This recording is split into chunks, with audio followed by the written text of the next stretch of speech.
All right, so this is the second video for human performance field investigation. And in this video, we're going to be focusing on human error, specifically certain taxonomies or frameworks that we use to assess human performance within certain constraints. It's important to remember that this class typically is about how we characterize, capture, evaluate, etc. human performance. So the opposite, right, of successful human performance would be human errors. So this is a pretty critical set of topics to just make sure you can kind of wrap your head around. All right, so the three that we're really going to deal with are kind of an interesting mix compared to some other texts or examples you might find out there. So I like to recommend people start with THERP, which is the, if I remember right, the technique for human error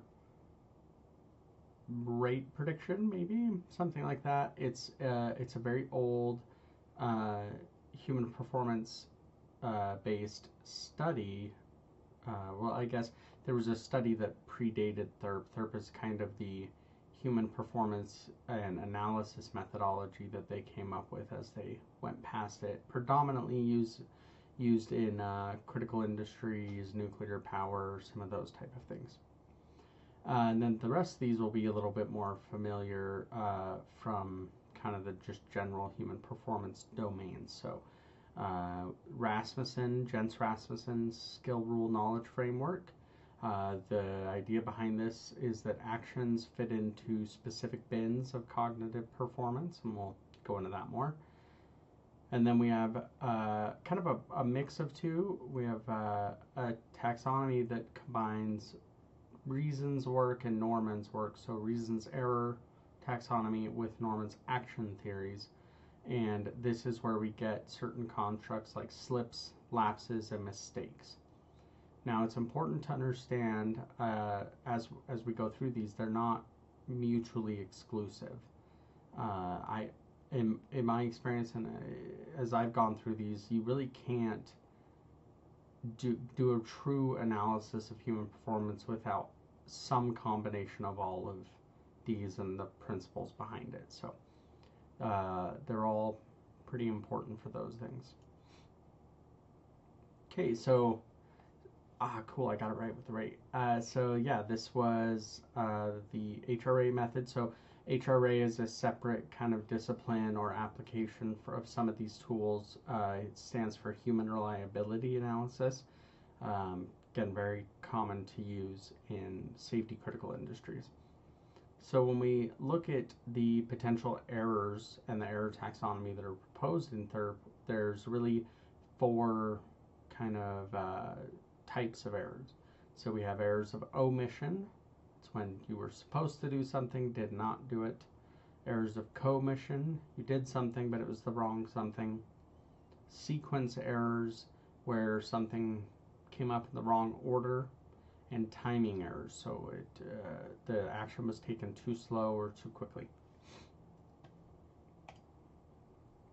Then if we look at Rasmussen groups human performance into three kind of bins: skill-based, rule-based, and knowledge-based.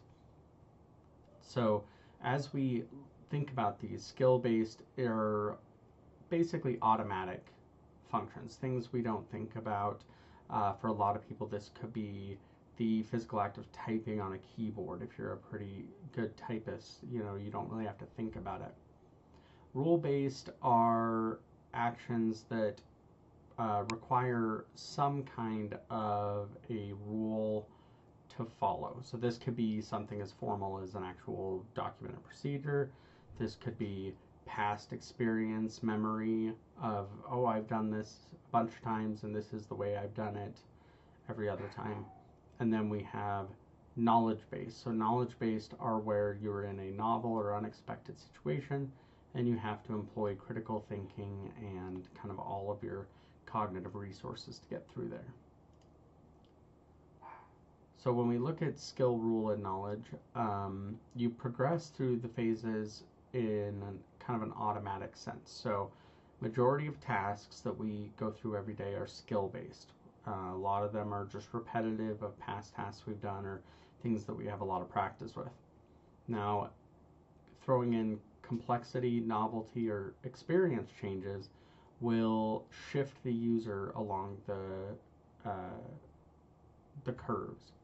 And the error states tend to emerge due to some kind of a mismatch of the mental model that is under kind of building the foundation of that action and reality. So as we look at the curve over here, if you have high levels of exposure to a situation, you're in skill based. If you have low, you're in knowledge based. And as you progress, your likelihood of error goes up.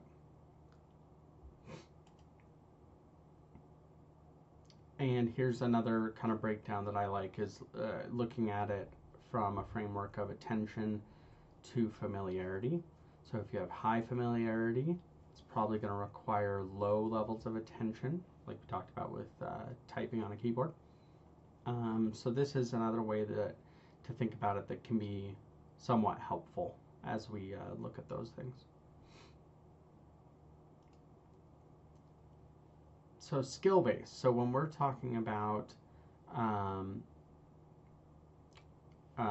some of these most common tasks, so what does a skill-based error look like? They're highly practiced, heavily reliant on sensor and motor activity, typing, hitting the buttons, opening a door, those kind of things. They have very low error rates, but because of their automatic and frequent functions that are frequent tasks, right, that we undertake to execute those functions, they can have significant effects. Skill-based errors will often rear their heads in during critical steps that maybe you've completed a bunch, but are situations where if you make a mistake would have some pretty serious impacts. There is a risk of complacency and common mismatch, or if you're applying your skill-based behaviors but at the wrong thing, this can be something as simple as you need to hit the button but you accidentally hit the wrong button. Those kind of aspects there.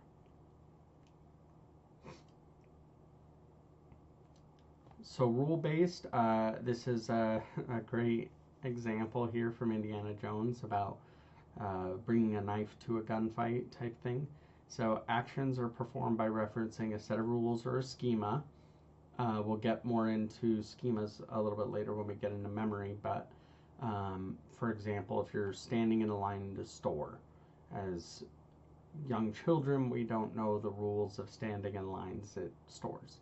As we grow up, we see it so frequently, we experience it, that we come to acquire the rules or the schema, what's expected of us in that context. And rule-based errors arise when the rule that we set is incomplete or incorrect for the circumstances. So bringing a knife to a gunfight. It is the second most common action set and the second most likely error set. Then we get into knowledge-based. So this, like we said before, these are novel, unexpected situations where you have to figure this out. They're performed with the full deployment of cognitive resources, so planning, prediction, evaluation of state or environment. They make up a very small number of our errors, or actions, but are the majority of errors. Simply because, right, if you take a skill-based action, fundamental to a skill-based action is automaticity and practice. So you've done it a lot, and we can assume had very little error. When we look at rule-based, you've still done it fairly regularly, and again, had some success, otherwise your rule might be different. And knowledge-based, though, is when you haven't been in this situation before, so you have to deploy critical thinking, and that's where we can run afoul of error traps or heuristics or different cognitive shortcomings, or it's a scenario we've never been in and we're not sure what to do. So we take good chance and it ends up being incorrect. So um, what the last thing I want you all to know is that most people tend to feel like they're in skill based space when they're just walking around the world doing things, when they're actually in knowledge or rule based. We're not great at kind of grounding that. And obviously the edges between the bins are pretty fuzzy, but it's not always clear when we're transitioning from one to the next. All right, so now looking at slips, lapses, and mistakes. So when we use these terms, we're looking specifically at what cognitive state or what cognitive thing was the cause of the error.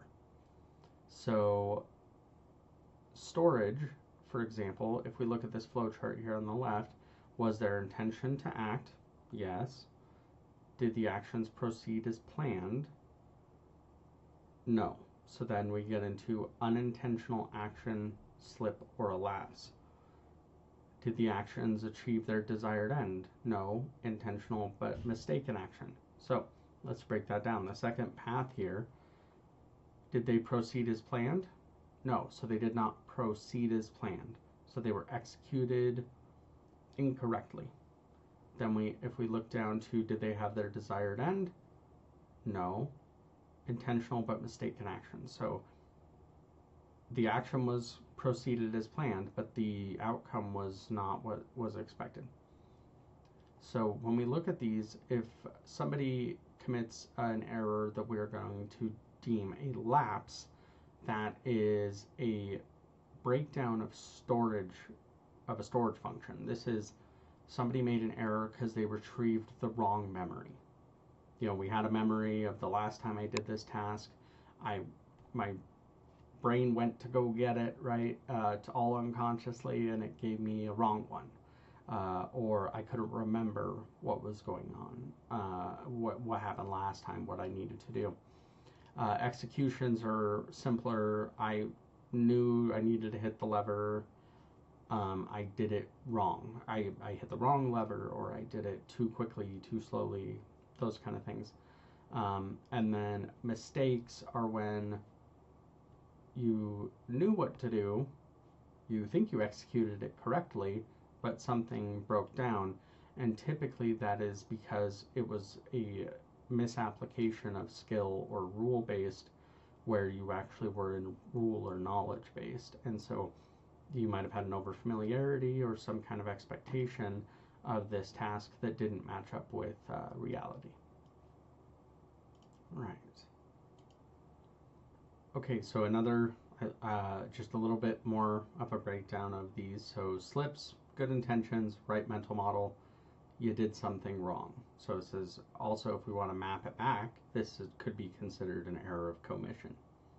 Also, if we break this down, right, good intentions, so you intended to do the right thing, you had the correct mental model, but something went wrong. So this would likely be a skill or rule-based scenario. Lapses, good intention, right mental model, failed to do something, that's an error of omission, and same thing. It probably means you were overestimating your competence or experience. Mistakes are usually good intentions. You intended to bring about the desired outcome and you just applied the wrong mental model. So this is a rule or knowledge-based type situation. And then we have violations. So violations are interesting, and as we look at human performance in events or incidents, accidents, those kind of things, this is a willful circumvention of the task progression. And it's not necessarily a violation in like a malevolent sense, like sabotage or something. It can also be some attribute of like heroism, or there's a better way of doing this, those kind of things. So those are also important to watch for as we start breaking down events. Okay, so looking at like different applications, so you will see, and like I said, you typically should at least consider each of them, because They will each give you a piece of the puzzle, but when we look at THRP, or the Swain and Gutman taxonomy, that gives us our basic error of omission, commission. And it's easier to understand when someone failed to do a prescribed action than to anticipate all the various ways it could go wrong. This also, if you're familiar with the HAZOP methods of qualitative like risk analysis, you can bring in some time information with the timing errors that will be relevant for that. Rasmussen's, right, we look at skill levels and we start to consider the automaticity of activities. And Reasons makes us look at the intentionality of the person performing the activities. So as you can see, each one of these will give you a piece that you'll need to kind of suss out what actually happened. All right, this one is, so this is an interesting, I like to include this even if you're not engaging with this from a position of nuclear power or anything. This is a very interesting Nuclear Regulatory Commission document called the Cognitive Basis for Human Reliability Analysis. So if we look back at the second slide, right, human reliability analysis, not the subject of this course, but is another method for understanding the human's contribution of to the overall risk of a system or situation. I always include this because it has a very good breakdown of what we call macrocognitive functions. So it tends to, again, instead of the previous error taxonomies that tend to be very task focused, which has is very valuable, these will kind of give you the higher level, the 30,000 foot view of, okay, what are we really talking about here, and what potential causes might be at play when we're in one of these different states. So again, it's helpful sometimes to be able to step up into a general space and then step back down into specific, kind of just depends on your use. But this is a publicly available document. It's quite big, but it's interesting. So then when we look at cognitive mechanisms for human error, so when we're considering, okay, what makes us do the wrong thing? And this is not an exhaustive list, obviously, but these are some of the more common ones. So memory issues, we talked about that. Attentional constraints, you were distracted, you were hyper-focused on the wrong thing, etc. Vigilance or boredom, we'll talk a little bit about the vigilance decrement. So that is a huge, has a huge impact on our human performance. Lack of experience obviously can be a mechanism for human error if you're not sure what you're doing. And too much experience can also be a mechanism for human error. As we get more and more experience, sometimes we get ingrained into certain ways of doing things or specific characterizations of a situation. Then we have the keyhole effect. So this comes about, imagine you were looking through a keyhole in an older door. You can only see a very small section of whatever the room is on the other side. And what will happen in, especially in accidents and things, is people will develop keyhole effects. You also could refer to it, it's not quite the same, but it has some similarities with something like tunnel vision. But it's about not taking into consideration the breadth of what else could be going on. Heuristics and biases, so there's a seemingly never-ending list of these that we'll go into a few of them, but if you're interested in those, there's some interesting books out there for that. And then confusion. So confusion is the most common one when we're dealing with catastrophic events, for example. There's a lot of confusion, especially if it was not expected, those kind of things. All right, so looking at defense in depth, and sorry for the quality of this image here, but for an accident to happen, there typically have to be many failures. And the reason for that is because most systems are built with what we call defense in depth.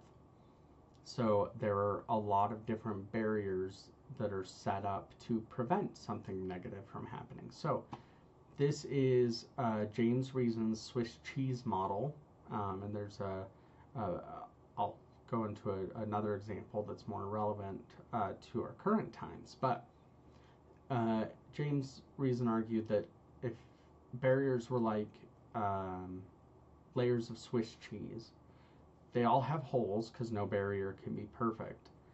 And the goal is to make the holes as far away from each other as possible so that any particular event or hazard or confluence of situation uh, can't make it through all of the holes to where we get to an accident. So this is one of the most straightforward and common ways that we look at accidents and what happened, because most of these situations have layers of defense in depth. So that can be a very useful activity to try to figure out which barrier, which slice of cheese failed. So here's the realistic example of this. So this was one that came around during COVID, and I loved it. So during COVID, right, we heard of all the different ways to minimize transmission of the virus. We had our social distancing, we needed fancy filters, ventilations, masks, wash your hands, make sure we test fast, contact tracing, and then bleach every surface on Earth. So this is really, really helpful to kind of see how this could progress, right? Maybe the virus, you were too close to somebody, and then the place you were in didn't have ventilation to catch it, and nobody was wearing masks. But it only got on your hand, and you washed your hand, so you're good. That's kind of how these barriers are intended to work. All right, so this can be helpful. Sometimes it kind of depends. Again, a lot of this, right? This is a spectrum. There aren't defined lines between each of this. But I always love this one mainly because it includes the word blunder, and I don't know why that necessarily matters in a critical way, but I just like the term. So if we look at low economic safety consequences, we have minor errors or ones that we've recovered, and then all the way up to severe accidents. And we typically break it down, right, as nuisance. So this maybe the economic and safety consequence was annoyance, extra time spent by staff, those kind of things. The middle ones are where we're looking at damage of some kind. And then the final are where we're in injury space typically. And like I said, you could have an injury also in a minor error. It just is a way of kind of mapping it and mapping the consequences. All right, so going back again, this isn't necessarily nuclear specific. I just happen to like these terms better than some because human error is one of those concepts that is incredibly difficult to define in any kind of a coherent and consistent way. So again, in a Nuclear Regulatory Commission standard, and don't worry about this, probabilistic risk assessment is a different type of risk modeling, but the term human error are human-caused failures of systems or components. But it's important to note, in the behavioral sciences, we may use human error to describe how the underlying psychological or cognitive structures failed, and that can cause the human action that fails in the equipment space. We also have another PRA standard from ASME that any human error is any human action that exceeds some limit of acceptability, including inaction where required. There's our error of omission, and obviously it excludes malevolent error. Also, there's this term, a human failure event. Again, this is something you'll see more in the critical industry space and in domains where human reliability analysis is used. But a human failure event is a basic event within your risk structure or risk model that represents a failure, unavailability of a component of system or function that is caused by either a human inaction or an inappropriate action. Uh, so that's kind of another unit that we'll use here as we go through. Right. So what is a human failure event? Ideally, probabilistic safety assessment, and then we have human factors or design, different applications on the bottom, and hopefully they kind of play nice together and find the same human failure events. But it's not always that easy. So probabilistic safety, just like we talked about last slide with probabilistic risk assessment, is predominantly focused on systems, components. It's an engineering application really. And we're looking at, in that instance, we're looking at the reliability of hardware, so your equipment or components of a system. And when we're looking at the human failure event, that is, what is the likelihood of failure that is influenced by a human? So if this pump fails 1 out of every 10,000 hours it runs, but the human makes it fail 5 out of every 1,000. That difference is an important one. Then from the human factors, or the kind of human performance side, we look at human errors that can have a significant consequence. So this is, and that's why we have this top-down versus bottom-up. Top-down, you already have the system, you're assuming it's working, processes are intact. Bottom-up, we don't care about the system necessarily or any of those processes. We want to know how the people are going to perform their tasks.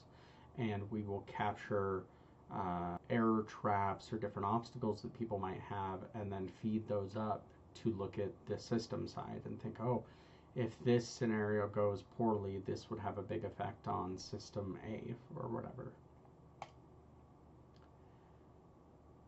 And these are the, hopefully the last few nuclear terms that you'll have to worry about. But again, and keep in mind these definitions, you don't have to be bound by them. They're to show you kind of the different gradations of when we think about human actions. So an unsafe action, so this is actions are inappropriately taken or not taken when needed by plant personnel that result in a degraded plant safety condition. A little bit more vague, not as much context, but the critical aspect is plant safety condition. So if we remove plant, a degraded safety condition. So an unsafe action is some human action that makes whatever context you're in less safe. And then we have a term that is very specific to nuclear power, important human action.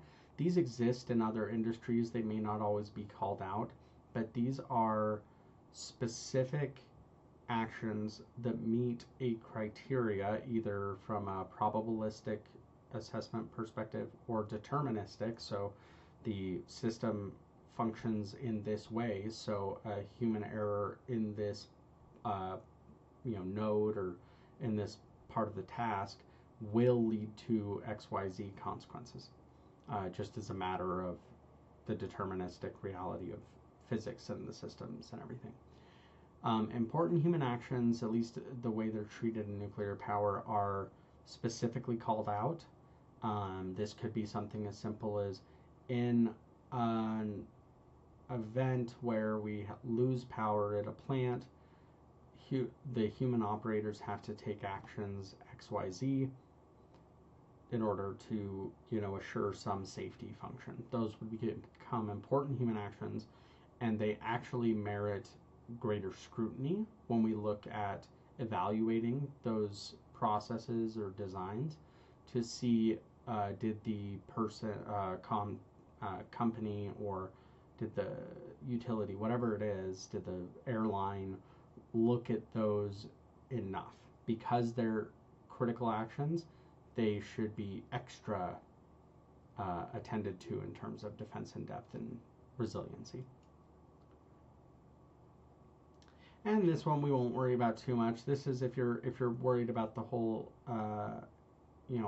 consequence aspect. This is kind of an interesting breakdown, but we're not going to spend a ton of time on it there.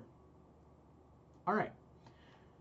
So now getting into active and latent errors. So active errors, these are unsafe acts failures of technological functions, or human errors that become the local triggering events. Uh, and these are often attributed as a cause of an accident. They are typically considered to have some kind of immediate action. So operations does a thing, that's the wrong thing. So you have usually an immediate or very soon impact to some process or performance. And then the next one are latent errors. So these are far more common and a lot more difficult. So latent conditions in the system that can become contributing causes for an accident. They're present within the system as unnoticed conditions well before the onset of a recognizable accident sequence.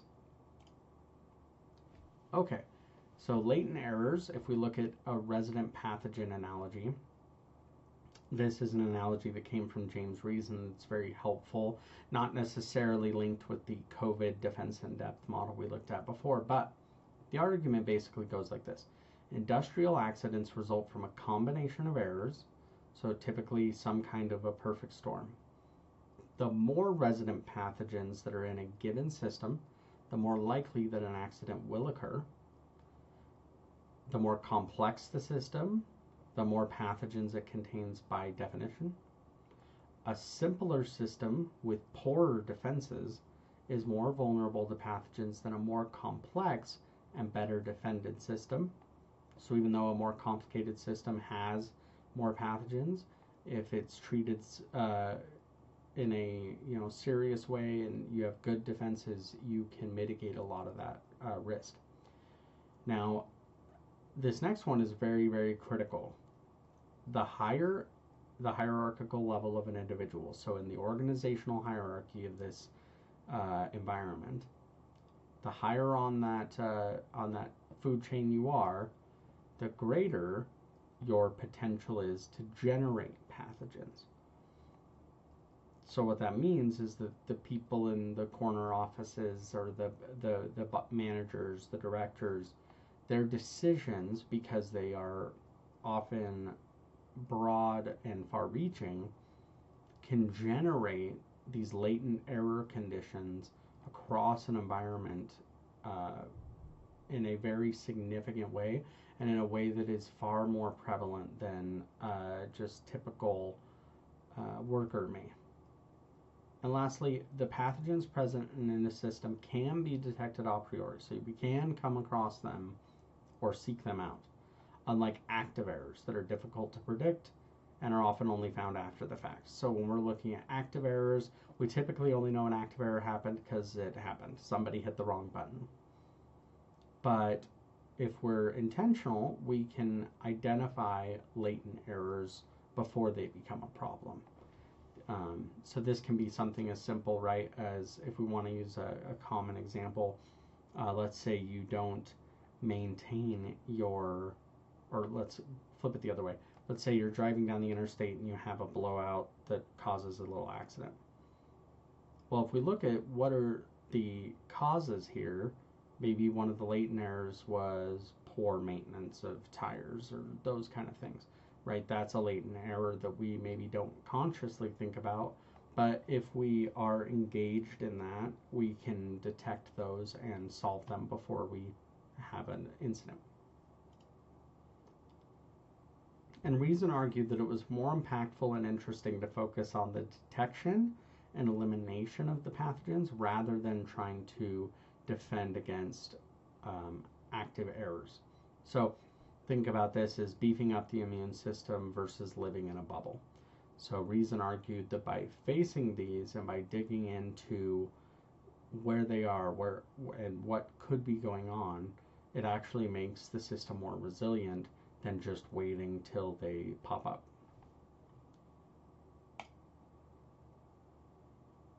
And last, I just always like to close on this. Can we blame people for poor performance? So we'll get into this a little bit more, especially when we look into like event breakdowns and causal analysis. But there are some people that argue that there are no human root causes. So whatever event happened, the root cause, which is a specific term we'll describe later, cannot be human error, ever. Because, again, if the human is given the tools to succeed, the process is designed in a way that allows them to be successful, training is present, there aren't organizational issues to success, etc., then the human should never fail. So this also feeds into a human factors quote that's often thrown around of is no human error, just bad design. And I always love these. These are three great images, and we'll go into more. I always like to identify bad designs and to use them. But here's some interesting examples. So on the left here, it looks like there was a need to implement some accessibility down this stairway for wheelchair users.